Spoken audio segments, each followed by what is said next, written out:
Jelang akhir tahun di mana akan ada window dressing, kira-kira saham yang layak untuk Anda cermati apa saja? Pagi ini saya akan berbincang membahasnya bersama dengan Mas Raditya Krishna Pradana, Equity Analyst PT Kanaka Hita Solvera. Mas Radit, selamat pagi. Baik, Mbak Prisa. Terima kasih buat waktunya pada pagi hari ini. Sehat ya? Sehat, Mbak. Oke, kalau kondisi dari IHSG kita kira-kira akan sehat juga nggak pagi hari ini? Melihat kan kenaikannya kemarin sudah berlangsung nih. Kemudian ada data dari penjualan retail Amerika Serikat yang ternyata mendorong dolar Amerika Serikat mengalami kenaikan. Menurut Anda akan berdampak cukup signifikan nggak ke market pagi ini? Kalau untuk retail penjualan, pasti ada dampak bagi market dengan adanya kenaikan retail penjualan pasti juga akan menjadi katalis positif bagi market, terutama pasar modal. Dan kalau untuk signifikan sekali atau tidak, menurut analisis kami, untuk retail penjualan kurang begitu signifikan ya Mbak. Tapi kalau kembali ke pertanyaan bagaimana ke IHSG hari ini, sehat atau enggak, menurut analisis kami masih dalam tahap yang sehat. Karena perlu diketahui bahwa IHSG masih bergerak dalam tren bullish. Selain itu, 2 hari lalu juga rilis pengumuman bahwa Indonesia pada bulan Oktober kembali mencatatkan surplus perdagangan yang lebih tinggi dibandingkan dengan bulan sebelumnya. Hal ini tentunya menjadi indikator makroekonomi Indonesia yang tentunya semakin solid, terutama di kondisi kuartal 4 tahun 2021 ini. Oke. Begitu, Mbak. Jadi tidak akan terlalu berdampak ya. Kalau saya lihat meskipun dolar menguat berdasarkan informasi penutupan semalam, hari ini rupiah di 14.200 juga menguat 0,32% terhadap dolar Amerika Serikat. Artinya tidak terlalu berdampak ke market domestik ya terkait dengan data penjualan retail Amerika yang positif. Baik. Iya. Selain surplus neraca perdagangan, yang paling menjadi sorotan juga adalah utang luar negeri Indonesia yang tembus 6.000. Tanggapan Anda seperti apa sampai dengan September begitu ya? Kira-kira ini akan menjadi salah satu penghambat terbesar tidak investasi khususnya di pasar modal ke depan?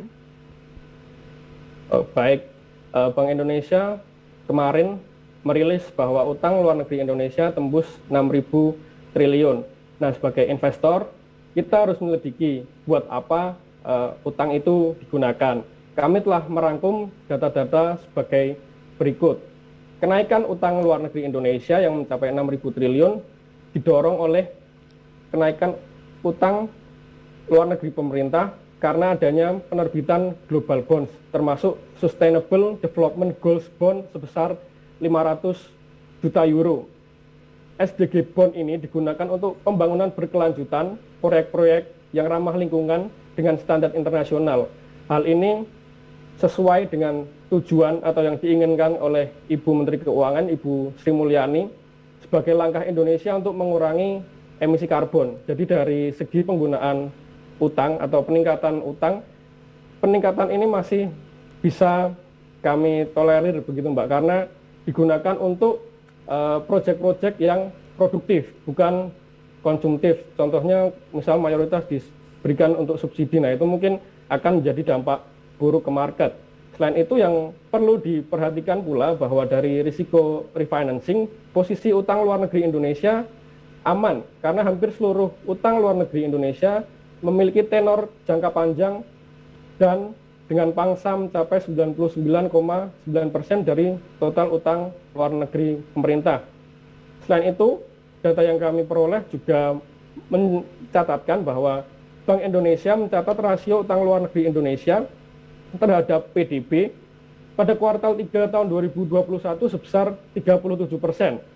Berdasarkan acuan Undang-Undang Nomor 17 tahun 2003 tentang Keuangan Negara disebutkan bahwa batas maksimal rasio utang terhadap PDB Indonesia berada di sekitar 60%.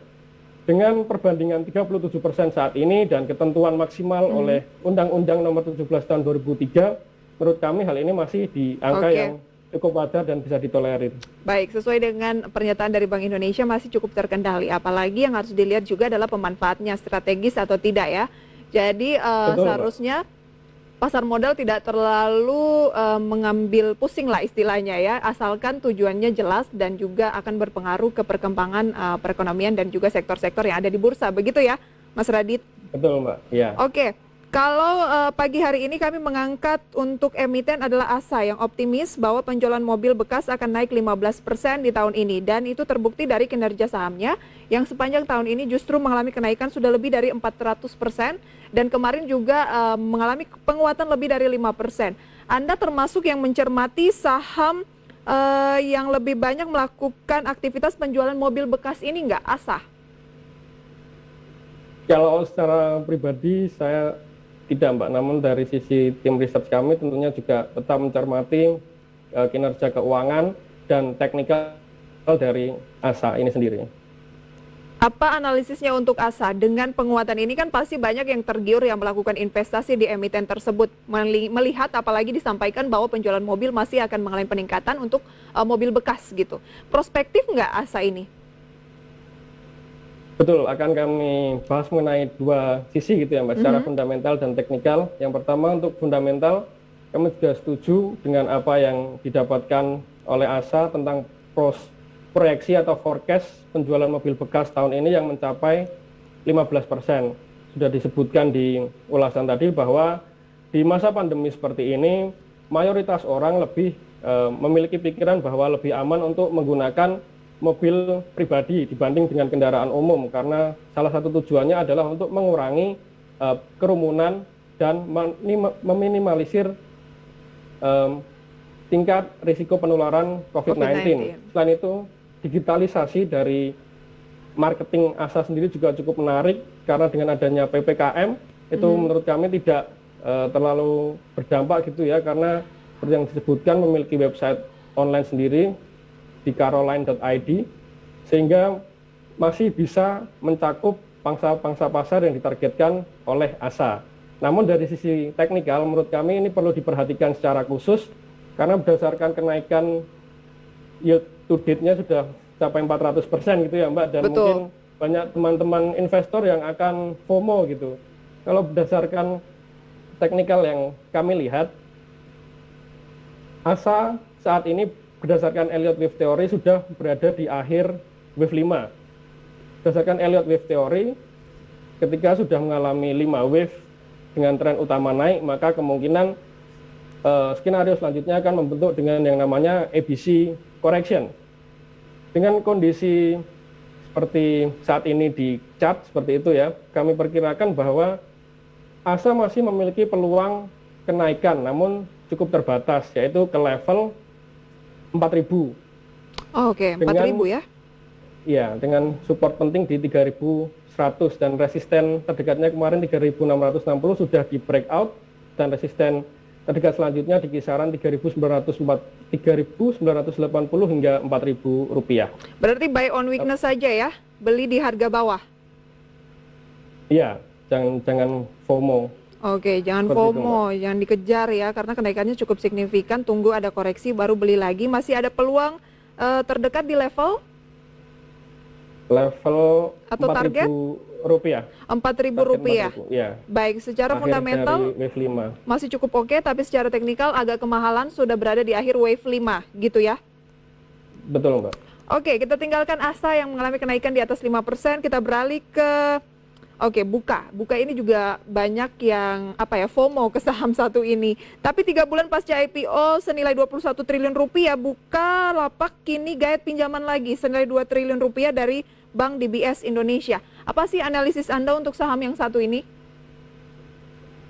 Baik, kami akan menjelaskan dari sisi fundamental dan teknikal lagi ya, Mbak.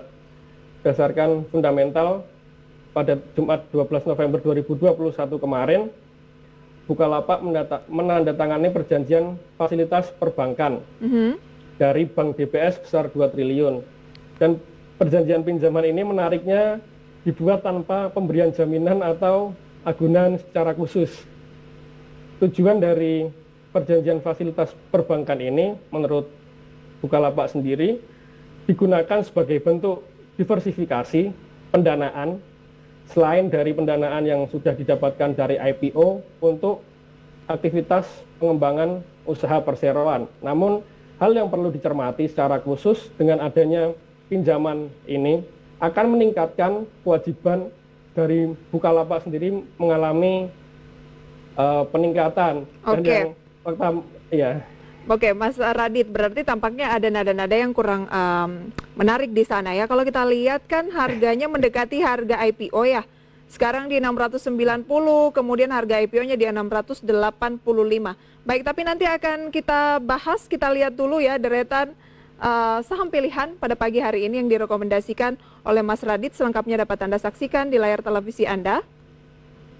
Yang pertama ada Pegas dengan support 1425, resisten 1525. Unilever support 4400, resisten 4600. Wika support 1215, resisten 1350, dan PRDA direkomendasikan support 7200, resisten 7850, semuanya adalah buy.